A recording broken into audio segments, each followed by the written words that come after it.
Existe vida após a morte? Cada um tem sua opinião sobre isso. Alguns pensam assim, outros pensam assado, outros nem chegam a pensar. Mas nesse vídeo vamos falar um pouco sobre vida após a morte. Roda a vinheta.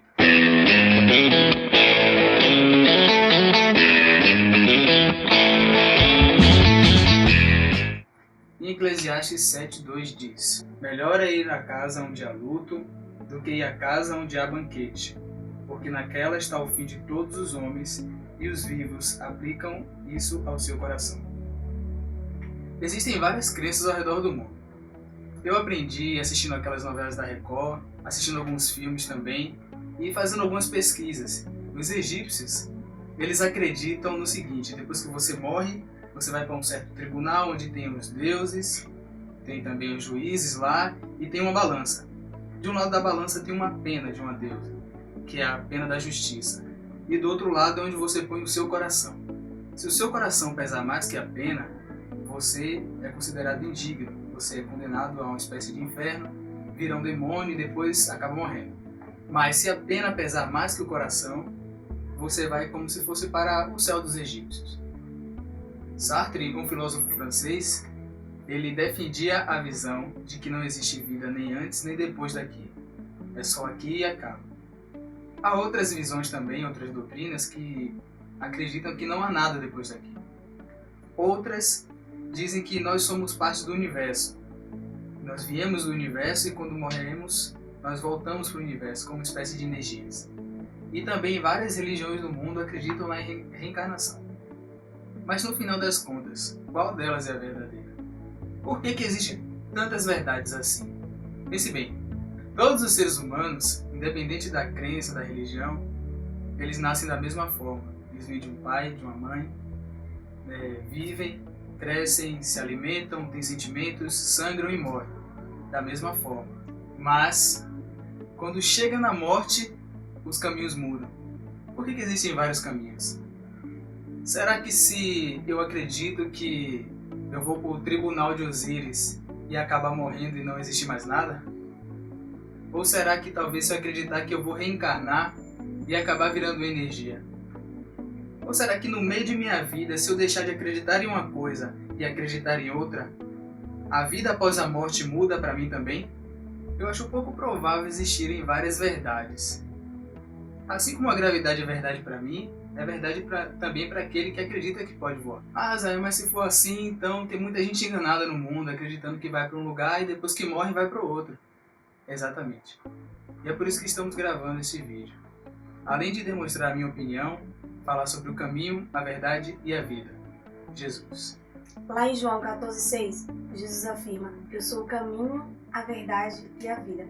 Nós vamos falar sobre essas três coisas.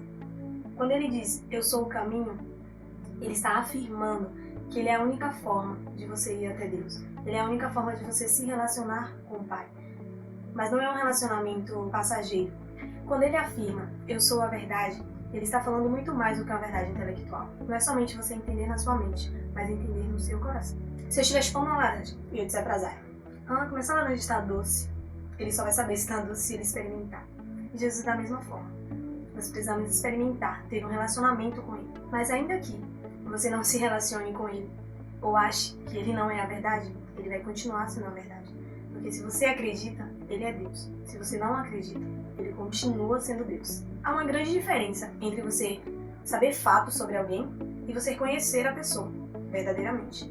Porque se você me ver na rua, você vai falar, eu conheço aquela menina de algum lugar. Ela faz os vídeos do Pai Nosso. Certo, você sabe alguns fatos sobre mim, mas você não me conhece, mas você não tem um relacionamento comigo. Certamente, se eu te ver na rua, eu não vou saber quem você é. Em Jesus, nós descobrimos isso, que a verdade não é uma série de fatos, mas é uma pessoa que eu posso conhecer e me relacionar. Conhecer a Deus não é memorizar regras ou viver com dogmas, mas é você se relacionar com Ele, é você ter intimidade com Ele. E isso você só pode através de Jesus. E Ele ainda diz, eu sou a vida. Quando Ele afirma isso, Ele está dizendo que fora dele nós não vivemos, nós sobrevivemos. No mundo, muitas vezes nós procuramos preencher um vazio que existe dentro de nós com muitas coisas. Com amigos, com festas, com relacionamentos. Talvez tenha uma vida bem sucedida, ter um carro, uma casa. Esse vazio, o próprio Deus colocou em nós. desde a eternidade e só pode ser preenchido com Ele. Esse vazio é do tamanho de Deus.